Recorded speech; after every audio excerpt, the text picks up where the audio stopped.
Good morning. Good morning. All right, that's better.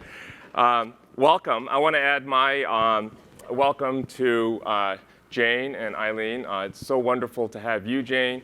And Eileen, it's been so wonderful to have worked with you for the last 8 years. In fact, there was a point in time when this conference actually was held at Harvard Business School for a couple of years before we quickly outgrew our space. So what did Harvard Business School do? We actually built a larger auditorium, but here you are. You've even outgrown that space.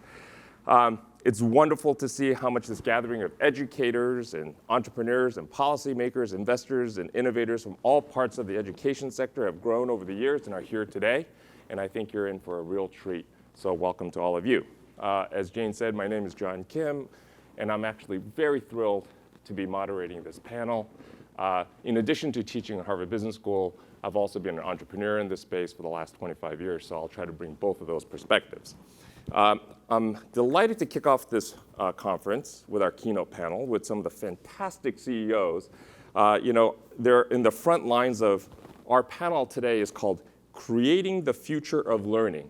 And as you'll hear from a brief introduction that I'm going to provide, they run companies that have been in the sector for many, many years. And they're in that pivotal point where they're looking out into the future as well. So I'm delighted to have them here with us. So let me just do a quick introduction. I'm going to do a little framing of our conversation, and then I'm going to turn it over to them. So first, to my right is Michael Hansen. He's the CEO of Cengage. It's a $1.5 billion company. It's over 100 years old, probably best known as a textbook company, but it's much more than that. Perhaps for this conversation, they're best known for providing others with some sleepless nights by introducing all-you-can-eat textbooks online.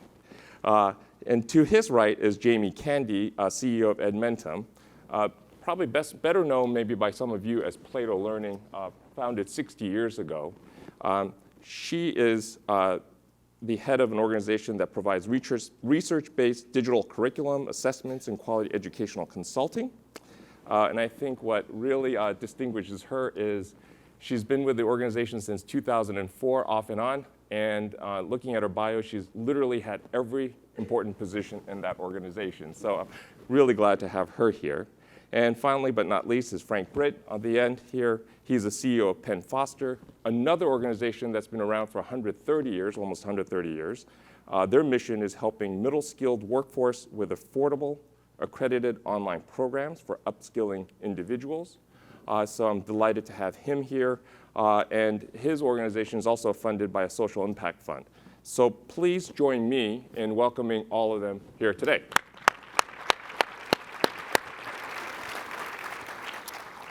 So let me just get started with just a couple of framing, and then I'm going to turn it over to them. I think it's really fitting that we're here in Boston. Boston is the home to the US's first public school.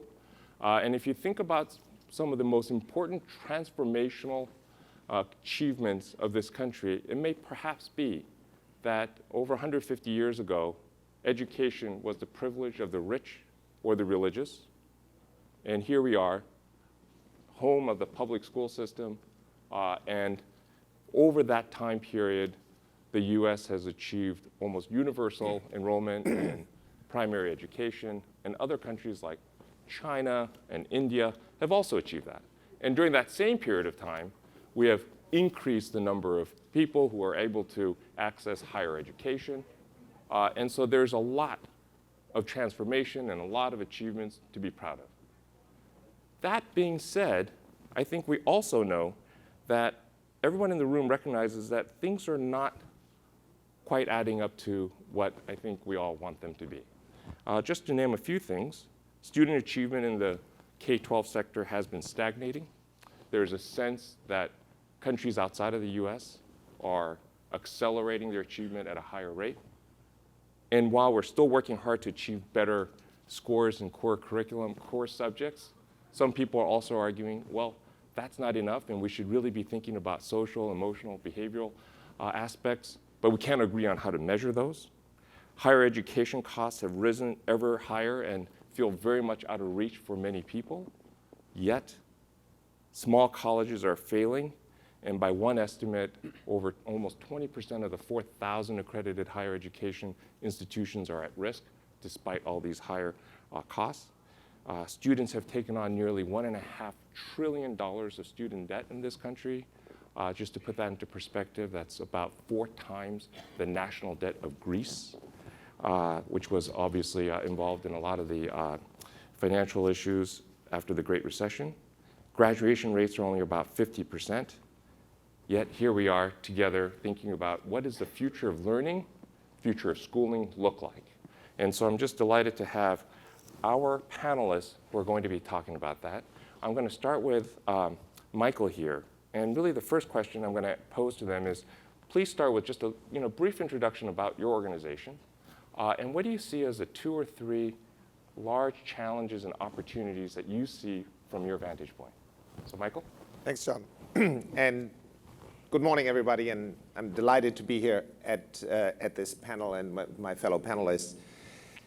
And John, I think before I talk a little bit about Cengage, I couldn't agree more with you with the notion of a lot to be proud of and then a lot of challenges. And I think at Cengage, that is something that we took very seriously. And I will say that, notwithstanding this and other conferences, there are a lot of conferences where people talk about the challenges.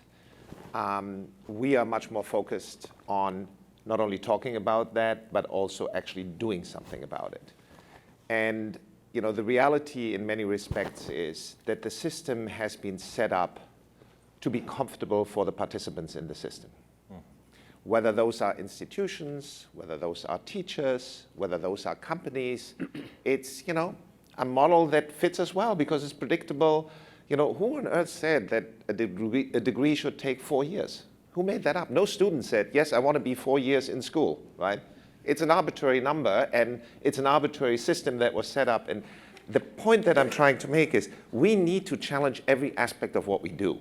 And we need to start at home. We need to start with our own businesses, with our own institutions, and say, what are we actually doing that furthers learning, and who should be measuring that? And who is really the customer that we have? And this is something that we took at Cengage. You referenced this earlier. With the unlimited subscription, we said, what is the pain point of our customer? Clearly, our customer is, in higher ed, the faculty. We've been always talking and selling to the faculty. But the reality is the person that pays for it is the student. And the student is hurting. Affordability is a huge issue. And people say then very quickly, in the publishing industry, they used to say, yeah, it's a big issue, but look how big tuition is. And tuition is really, really rising, and it's terrible, and the debt is all tuition, et cetera. Instead of saying, what did we do to contribute to the affordability crisis? And we did, with the insanity of $250 textbooks. Whoever came up with that. It's crazy, right?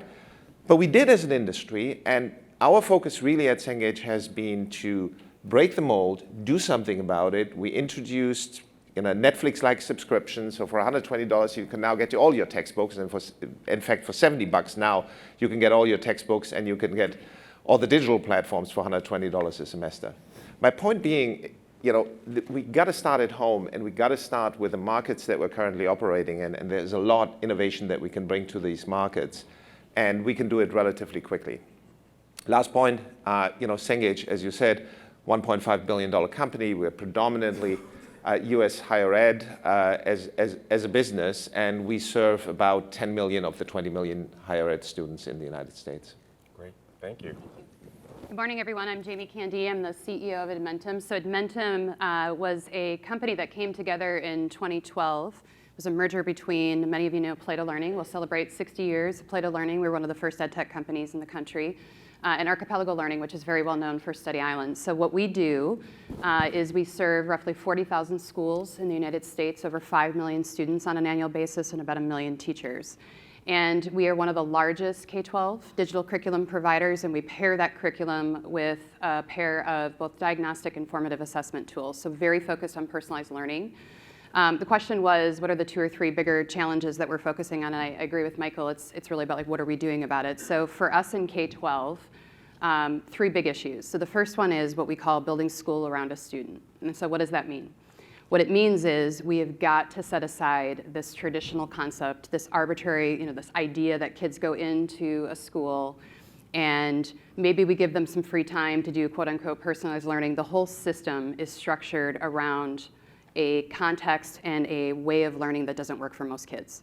And so what we're doing at Edmentum is we're building capacity in teachers and in school systems. So when I say building school around a student, what it means is stop saying data-driven instruction and start actually preparing teachers to understand how to use the data to differentiate instruction for every kid in their class. Second to that is when you go into school systems and districts and you say, why are you losing so many students? Why is your funding going down? And they say, well, they're all going to virtual education and we don't know why. And it's like, well, how do you build then capacity within your districts to actually start offering blended and virtual programs that are high quality? And those are services that we provide. So what we've done over the last 60 plus years that we have been doing this important work is we've moved away from just shoving ed tech tools into a classroom. And for those of you have a lot of early stage and startup companies, there are a lot of tools in classrooms. You have to figure out how to be a part of the ecosystem. And so we're very focused right now. The average teacher in this country has over 100 logins to ed tech tools, over 100. We are not making this process easier, we're making it harder. And so what we're doing at Edmentum, we have lots of partnerships, is really focusing on how do you build school around a student. How do we give students what they need through the empowerment of educators, through the professional development of educators, through the support of educators, putting educators first to really be able to personalize instruction in a way that fits that student. So that's essentially the biggest one that we're working on. Great. Great, thank you. Good morning. My name is Frank Britt. Penn Foster is an institution that actually has been around as the original correspondence school in the United States. So in 1890, Thomas Foster sent out the idea of a school book by mail 1 year after Sears catalog. And through its storied histories, it's probably educated as many adult learners as any institution in any form of education. In the 21st century model, Penn Foster looks at the world through the lens of the workforce development system is also in need of some substantial changes. If you take a step back and look at the education economy in the US broadly, $1.4, $1.5 trillion, we tend to think of it as K-12 on one end, higher ed on the other. But there's this large opaque market in the middle called workforce development. It's not well understood. That was really invented in a contemporary sense in the 50s and the 60s based on the idea of geography as the dominant issue. And so workforce boards, community colleges and the like were set up, and the system worked for quite a number of years. If you fast forward to today, the middle skilled workforce, which is the area that we're most preoccupied with, represents about half of the total workers in the United States. They've had wage stagnation for the last 10 years. They have acute anxiety regarding their future and the rate of skill obsolescence. And so Penn Foster's tried to position themselves at the nexus of the future of learning and the future of work, and specifically being preoccupied with what are the unique needs and challenges and opportunities that middle skilled cohort needs. As we look at that opportunity and our priorities, we look at it in 3 dimensions. Firstly, there are fundamental differences in serving a working adult emotionally, academically, and financially. And it's not something you can just extend from the traditional higher ed model and just find that there's an adjacency. It's a fundamentally different market that has very different, compelling challenges and, frankly, some very interesting opportunities to really have economic impact and drive economic mobility for a very important part of our workforce at large, and I think one that is in real need of better solutions. The second thing we're focused on is employers. We think the voice of the employer is really going to become the dominant voice in the education system, particularly for the middle skilled working adult. And depending on what type of institution you run, you could have 50, 60, 70% of your total workforce are these middle skilled workers. So Penn Foster is working extensively with Fortune 500 companies to understand what are the unique challenges they have, what are the unique opportunities they have, and what are the ways as a provider we should help them support scaled solutions, not at a local level, but on a national level and over time a global level. And then the third question for our institution is, we're proud of our history, but we make no presumptions regarding our viability for the future. And I think the question all of us are grappling with, the folks at the panel and all of you in this room, is how do you play in the new ecosystem? What is the new ecosystem? What is that market map going to look like in 2 to 3 to 4 to 5 years and then 10 years? And how do you take your institution and put it in place? No institution in this economy of education and training is large enough in and of itself to operate anymore by itself. It has to be part of a bigger system. And so we are working hard to figure out what's our best way to add value to the system with a mindset that's not about scarcity, it's about abundance. It says we need to augment and drive amplification of the good work lots of other institutions do, and we have to continue to make the impact we do. And I think if you find yourself in an institution that's working hard to put themselves in this new ecosystem, I think it's a place that we can create even more value for the learner, more value for employers, and in the prospect, firms like ours can continue to make a contribution and ideally prosper. So Frank, let me just pick up on that and maybe tie it in, because on this panel, what's really exciting is the fact that we have CEOs that represent organizations that are working in the entire spectrum between K through higher ed and the jobs of the future. When I think about, Michael, picking up on your point about challenging our conventional wisdom, the conventional wisdom and the idea in the United States at least is that K through 12 is essentially the responsibility of the government. Higher ed for a long time has been kind of the responsibility of the government. There's plenty of private universities and colleges as well as state and run places. And beyond that, it's been really the individual. I guess this notion of the company's role in upskilling or supporting that has been, if it's good for the company, then we'll do it. But if it's not, then it's really up to you. How is this conventional wisdom or the conventional structure in the ecosystem that's been set up all these years, how is that changing? How is that affecting the way you run your businesses today? And what are you thinking about for the future? Frank, maybe we'll start with you. Well, let me just start with where is money spent. So if you look at the tuition reimbursement system in the United States amongst corporations, it's about a $22 billion market, and 95% of those dollars historically, if you worked at PepsiCo or Goldman Sachs or whatever institution, there's a long list of providers and you get to pick which provider you go to. But we're mindful that half the workforce are not white-collar professionals. They're actually the other half of the economy. And so what we're starting to see, which we're thrilled about for both the impact on the individual and our institution, is there's an awakening, a democratization of tuition reimbursement dollars. And they're starting to say, what are the ways I can compete for talent in a essentially zero unemployment context? And the answer is education, which drives economic mobility and skill enhancement for that middle skilled worker, is going to become and is becoming part of the value proposition from the employer trying to attract talent.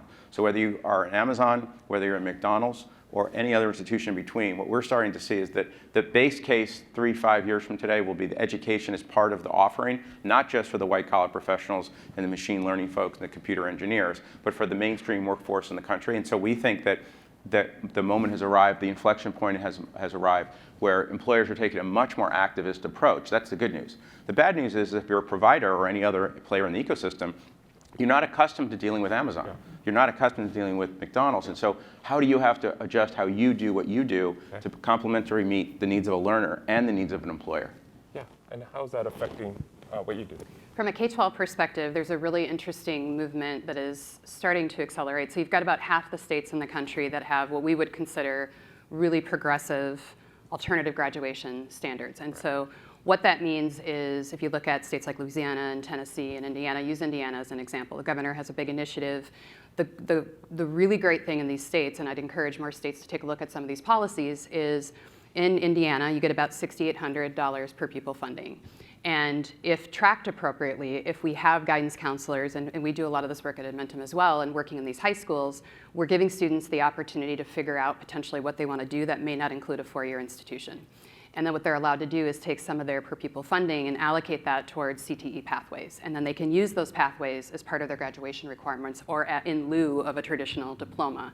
What that's allowing us to do in these states is prepare them to then move on to a higher ed or post-secondary institution that maybe they only need 1 year of post-secondary training, and they sit for a certification and they're off in a welding career or a healthcare career or a hospitality career, so on and so forth. So there's these really important initiatives that are happening in certain states. We're only seeing it in about half, but what's exciting about that is it's putting kids in a position at high school, 10th or 11th grade, to say, you know what, I want to go be a welder. And the high schools are saying, you know what, that is a great career. We have a shortage of welders in this country. Let's help figure out how to get you on that pathway. And we're going to be able to fund a large majority of the training you're going to need to be successful in that career while you're still in high school.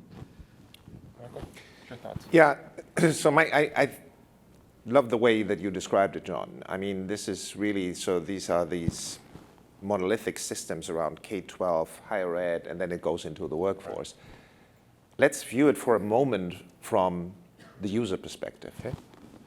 The user goes into K-12 and then transitions into higher ed and goes like, what? You know, I don't know the necessary skills to be actually successful in higher ed, except if you live in Boston and your parents are rich, right? You're good, right? But other than that, you go in and you find out that you have actually significant gaps in your knowledge because guess what? The K-12 system doesn't talk to the higher ed system, and they don't know what the requirements are. Then you're lucky enough, which is about a 50-50 chance that you enter and you actually exit the higher ed system, and then you go into the workforce. Right.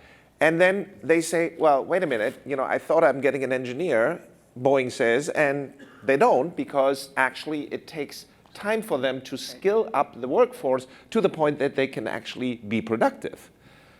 Just to give you one data point, I used to run a healthcare information business, and a nurse that comes from nursing school into a hospital, it takes another $45,000 to train the nurse before he or she can actually work with patients. This system is not working. We're talking about an ecosystem. Nobody thinks about it like an ecosystem. Everybody thinks about it. How much more can I sell into my little vertical here in the ecosystem? The strengths and the weakness is, the strengths on the one hand is that it creates a lot of innovation. This is, America, it's great and people have ideas and they throw technology at, solutions and solutions at the users. But the problem is, I do think we have to think about these critical points of transition between those systems and how can we help to work better together to actually close the gaps between K-12 and higher ed, and then between higher ed and the workforce, which are massive. And frankly, a lot of the $1.5 trillion that people spend on the debt that they have is, as a result, wasted. Yeah. And maybe this is the part where I try to be provocative and have the three of you talk to each other. Yeah. But that all sounds good. But frankly, all of you have shareholders, all of you have investors. You're all for profit, and the idea of changing a system where it's the handoff between K-12 to higher ed to work. How would you actually go about doing that? I mean, it's one thing to say that. I mean, I guess one idea would be you have to have the individuals take much greater responsibility over their individual learning path and how they want to access all these opportunities. Another one would be for us to think about much more of a system-wide approach to doing that. What are some ideas that you all have, and how would you go about doing that? Who wants to start? Yeah. Well, I'm a big believer, let me start with that. I'm a big believer in the accountability of the individual and the notion of use case. And obviously it's harder in K-12 because you're dealing with parents and kids at a younger age. But in higher ed, I think giving the power to the individual student to make smart decisions about her or his trajectory, I think is key. And really seeing them not as objects of education, but as users and consumers in the way that we, at least in higher education, have never done that. And then secondly, I would say that between us, yes, we have shareholders, and we all do. And I don't deny that we have a profit motive. But that doesn't mean we can't do the right thing. We are not serving solely the shareholders. We're serving the entire stakeholders that we are, and most importantly, we're serving our customers. And as we define it right, I think we can do the right thing even with shareholders. From my perspective, this is about policy. So that when you think about state accountability plans, if I am a superintendent within a district, what I care about is improving my graduation rate. I care about school climate. I care about social emotional learning. There is no accountability being held over my head what happens after those kids leave my high school. We talk about it. There's governor's initiatives all over the country. But I think if you really want to start driving significant change, one of the great things about ESSA, Every Student Succeeds Act, is it put a lot of the control back into the states from a K-12 policy perspective. What I'd love to see is state lawmakers start thinking about this ecosystem and saying, like, the way you push this, at least from the K-12 perspective, which is where I'm most experienced, is if you start to set some incentives and policies in place that really drive that connection between K-12 and higher ed, you'll start to see a shift. I would say the other thing to the shareholder piece is, look, there's a lot of things you could invest in that are easier and more rational than education, let's all be honest. And so what I think is really exciting about, and I know Frank's invested, there's a lot of really good things. There's a lot of investors sitting in this room right now who have limited partners who are very much about social impact and very much about fixing a lot of the issues that we're talking about. And so that's very encouraging. And I've been doing this for a long time, and to see the shift in private equity funds and VC in terms of the way people are thinking about impact. And it's not just about, do you have a 30% profitability margin? It's also about, show us your impact report. Like, how do you know what you're doing actually has impact on kids, teachers, the system? So I think that's important to talk about in the context of the shareholder discussion. So I think that my view is, at the end of the day, what everyone is seeking are a set of skills. And I think where there's opacities, what is the skills taxonomy that I should be anchoring my choices in my career? And so the reason I'm bullish on how the system is going to evolve is because to the extent that there's a maturation of what the skills taxonomy is, that will empower the consumer as information becomes more ubiquitous to make the right choices based on the skills they want. And that's where you get the connectivity back to the employer. Because if I know what the job skills are, because the employers have sanctioned it, and I actually have a market map of the skills I need to attain, then I'm empowered to make choices to go to any different type of institution, whether it's be accredited, non-accredited, ground-based. Those are secondary questions too. So I think why I'm very bullish on how the system will evolve, because it will be market-driven, and the market-driven will be about skills, because skills are about economic mobility and about the employer. And so I'm very encouraged, because that can be true whether you're in 6th grade or whether you're a 50-year-old adult transitioning to your next job. If you can tie back to a lattice and an ecosystem that articulates what those skills are, then everyone's informed to make the best choices they can. As far as this alignment of interest between profit and purpose, I think that what I always suggest to people when they ask that question, because everyone's relatively articulate, they can make the argument they're trying to drive social good. I think you have to get down to the forensics of what is the design of the business model. In our institution, we do better financially if students do better. So the physics of our business model affirm that if we drive value, we will achieve purpose, and by virtue of achieving purpose, we will achieve profit. And that is a virtuous circle, because then we can take that profit surplus and reinvest in innovation, and that continues. And so I think that what I'm encouraged by, the sophistication around so-called ESG investing amongst education institutions and private equity and family offices, very importantly, is I think growing. And I think when people get down to the fundamentals, as long as there's an alignment of interest to the purpose, I think it's fine that people make profit. Market-based economies are actually the way the world works best, and that's certainly true at an institutional level as well. Yeah, and I think one of the reasons I brought that up is each of you represent companies that have been around for decades, if not over 100, almost 130 years, Yes. actually balancing those the tensions. I guess one thing that I'm hearing from all three of you, which is kind of interesting, is this kind of the title of this panel is called CEOs on Creating the Future of Learning, not the future of schooling. And so what I'm hearing you talk about is I'm not trying to incorporate every headline from Learn Launch, but it's across boundaries. You're really trying to integrate all the different boundaries of these things, and that seems to necessitate a greater change in the way all of us, not only policymakers, educators, but all of us think about learning. And when I think about that, I guess one critical question that comes to mind is, how do you make sure that everybody participates or has the opportunity to participate across these things? There's, one of the great advantages of having structures like school is that you can get people into a system, however good or broken it may be, and you can actually provide that, and you can try to fix it. So this question is really about, do you go about trying to fix what we have today, using the vision that you have outlined, each of you? Or are you really talking about something really way beyond that, and how do you go from now to there? How do you go from here to there if you're really thinking about beyond that and getting individuals thinking about their own learning path, their opportunity? How do you actually think about that, and how can we as a group promote that kind of idea? Who'd like to start? Yeah, Jim. Would you like to start? I'd be happy to start. I want to just echo a couple of things that Frank and Jamie said as well, answering this question. I fundamentally believe that you can sit here and paint a wonderful picture of like a completely different system. I think the reality is there is so much staying power in the existing system that you got to reform the system from within. You can't.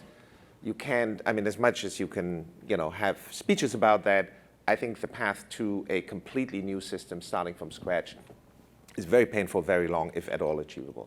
So I think it comes back to what Jamie said about policy, giving the right incentive, and what Frank said about, if the motivation, the profit motivation, and the innovation motivation is correctly aligned, you can actually reform the system from within. Absolutely. And I would say that that is the metrics that we should hold ourselves accountable to. Are we doing the right innovative things that make sense both from a business perspective for us as for-profit companies, but more importantly from an impact perspective, because if you have impact on the student, you actually then will make a good and smart business decision. They are not mutually opposed. And I'm, for one, believe that we have ample examples where this made sense. I mean, our unlimited launch was not because we are trying to reduce cost for students just for the sake of cost for students. It was a smart business decision because we got a lot of volume from our competitors. And that's the kind of innovation that I think we ultimately need. I think the thing that doesn't really get as much attention, because maybe it feels too abstract, but I think we all intuitively relate to it, is risk. I think the system today has a misalignment of risk allocation. If you're an individual who makes $30,000 a year and you want to go to an academic institution, which is a fully established, presumably sufficiently well-financed organization, why would that institution take the risk and put it on you? You're economically vulnerable by definition. That's why you're going to school. And so the whole system has a misalignment of where risk is assigned. And so what we see happening is that there's a rethinking of where is risk. Like, why should the student have to pay? They're going to get hired. Why doesn't the employer underwrite it? Well, the employer doesn't underwrite it because there isn't really a mechanism for them to underwrite it in advance, because the academic institution has decided they want to garner their value up front. Well, of course, all things being equal, I'd rather get the money today than in the future, but that's not a fair allocation of risk. So I think what's going to happen is the risk conversation has to be shifted to where the provider has to own the outcome, not just intrinsically and in speeches, but like authentically own the outcome. And so it's not whether I subscribe to Penn Foster or Cengage, it's did I get the value from Penn Foster or Cengage? And then we should calibrate the risk and returns as a result of that. So I just see a lot of disruption coming from where risk gets assigned. And I think when that starts to happen, it changes the physics, because then people have to own accountability. The providers have to own accountability for what the values that's being delivered. And when you say providers, you're specifically talking about people who are providing the educational training and the upskilling. All of the parts of the ecosystem that have something to do with affecting learner outcomes. Yeah, and of course there are models like that now. Yes, right? there are. There's an emerging class that have ISA agreements and things like that. And I think those are the right sort of future points that we're seeing early stage versions of today, but it has lots of manifestations. It's as relevant in K-12 as it is in higher ed. It just has a different orientation and has perhaps a little more public-private aspect to it. I think I said this earlier, but from a K-12 perspective, it all starts and ends with state policy. It is literally how everything in the K-12 system runs. It's the latitude that you have or do not have based on your state policies. And what I would add to that, so I see great things happening all over the country, like amazing things. Some of our highest performing students that we work with in certain districts are going to school in a strip mall or are training to be an MMA fighter, if you know what that is, in Colorado, which is like this big training state. And they're going to school in the back of that MMA ring. It's called an octagon, for those of you that follow that. And then they go to the back and they've got life coaches and teachers and this concept of like school can be anywhere. And so outside of the policy piece, I would actually, I know there's a lot of media in this room. You guys have got to start covering the things that are actually working and stop covering the things that in a moment in time are broken in K-12. I mean, come on. And so what I mean by that is, and it's not just charter schools, there's districts all over the country doing innovative things, but what do we focus on? We focus on the for-profit charters that are doing virtual education, the OPMs that are destroying everything. There are so many examples that can be scaled in this country that are working, that are grassroots efforts that these great public systems are focusing on, and we're not covering that enough. So let's stop covering the billionaire who's trying to do one school in Silicon Valley to change everything there, or the for-profit charter, and let's start focusing on the thousands of districts in this country that are doing really innovative things and start getting media attention, because you know what happens when the media pays attention to it? So do the lawmakers.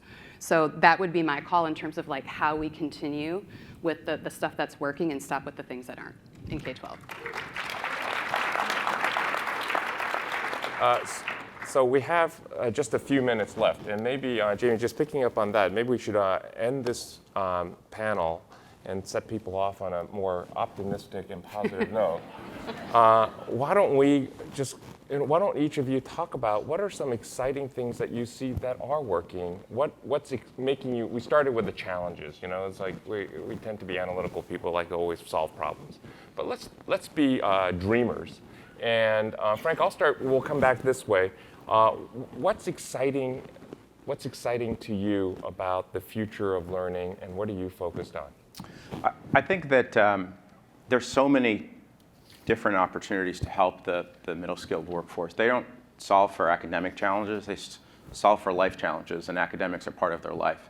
And I see a new, very robust ecosystem emerging for all the services. A lot of people talk about last mile services, which is a code word for career-related. We're focused on first mile services, food sustainability, childcare support, mental health challenges, other life skills. And so I think that if you can fuse innovative learning models that actually meet the unique needs of different types of learners who are working adults, and surround them with other sort of social support infrastructure, from mentoring to you name it, at scale, I think that I'm very encouraged that outcomes can improve, and therefore economic opportunities for that cohort can improve. The other way I'd look at the problem from the outside in is, we talk to a lot of leading employers, and to their credit, they are planning workforces now over 3 to 5 year horizons. And when you have that kind of horizon, you can make more thoughtful choices regarding how you want to invest in your workforce and how you can help your workforce be positioned for a better future. And I think when you combine those two things, I leave, particularly for the middle skill cohort that we care about so much, I think that there's very bright days ahead, and I think people will have much greater opportunities for the kind of lives they want to live, as opposed to the current state where they feel, frankly, great anxiety about what's going to happen in their futures economically. I think there's good news coming. I would say, I talked earlier about the 5 million students that we serve on an annual basis. Well over 1 million of those students are either in a dropout recovery or dropout prevention program with us in partnership with their school system. And I see incredible things. We're reaching students. We still have massive achievement gap in many, many communities, but to see students who had very little opportunity or choice, and to be able to bring programming to that student in the place and the time and in the structure and construct that they need it, with teachers who feel like they're having impact on kids who felt like they had no other option. I've got over 1 million examples of that happening, and it is incredibly motivating to our team and to the districts that we work with. And so we've got to keep focusing on those models, and we've got to help districts be able to take policy and broaden the things that work for kids, because teachers want it too. Every educator in this country will tell you they want to do these kinds of things. They want to be more creative. So I think that's really promising. Great. Yeah, I couldn't agree more that there is plenty, Jamie, to your point, plenty of good things to celebrate. And I do think that the fundamental strength of the American system is that we allow actually entrepreneurs, like many of you in the room, to come up and try ideas. And what I find encouraging is that there is an enormous amount of good ideas out there. Our challenge collectively is, how do we scale those? Yeah. And you referenced the media. I think it's an important part in that. But we also have to think about things that we can do together, operating in different systems, to actually make these transitions more seamless. And I do think that the most encouraging thing I'm seeing is that people are actually being honest about affordability and about the cost. And it's not throwing more money at it that's going to solve it, but really lowering the cost of entry into the education system. And I think there's a lot of encouraging examples. Yeah, each of you represent organizations, I think, that are really working at the forefront of creating change that's both scalable and sustainable. I always talk about the fact that you can go to any organization, you can see pockets of excellence, even in school districts or organizations that are really having some challenges. There are pockets of excellence. The question really becomes, well, how do you take that excellence, and then how do you actually scale it and sustain it? And I think each of you are doing that. Maybe just as a final word, we immigrated as a family to the United States in 1973, seeking better opportunities, and education was a big part of that. And feel extraordinarily privileged and grateful for the educational opportunities that I've had. And I know that many of the people in this room share their passion and the work that they do because they believe that education is really the foundational piece of a civil and civic and democratic society. It can't be any more important than that. And so I feel extraordinarily privileged to have been up here with the three of you at the forefront of that work. Thank you so much for all the work that you do. Your ideas and the work that you have are incredibly important and inspiring, and I think it has set us up well to think about all the different issues that we want to talk about at this conference. So thank you very much. Please join me in thanking them.